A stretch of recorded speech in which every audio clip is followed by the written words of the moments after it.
भाई क्या बात कही इस बंदे ने, एक बार इस वीडियो को जरूर देखें।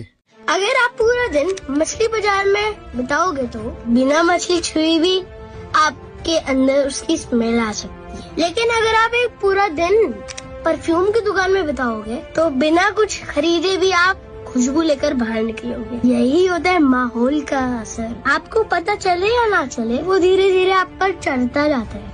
अगर हमेशा शिकायत करने वाले लोगों के साथ रहोगे तो हर चीज नेगेटिव लगने लग जाएगी। बहाने बनाने वाले के साथ रहोगे तो आगे बढ़ना जरूरी नहीं लगेगा। अगर आप उन लोगों के साथ रहोगे जो जिनकी में किसी मकसद के साथ आगे बढ़ रहे हैं तो उसका असर आप पे भी दिखेगा। और अगर आप उन लोगों के साथ रहोगे तो हर हाल में पॉजिटिव और खुश रहना जानते हैं तो आपकी सोच भी बदलने लग जाएगी। याद रखिए, जिस माहौल में आप रहते हैं उसकी खुशबू हो या स्मेल हमेशा आपके साथ चलती है।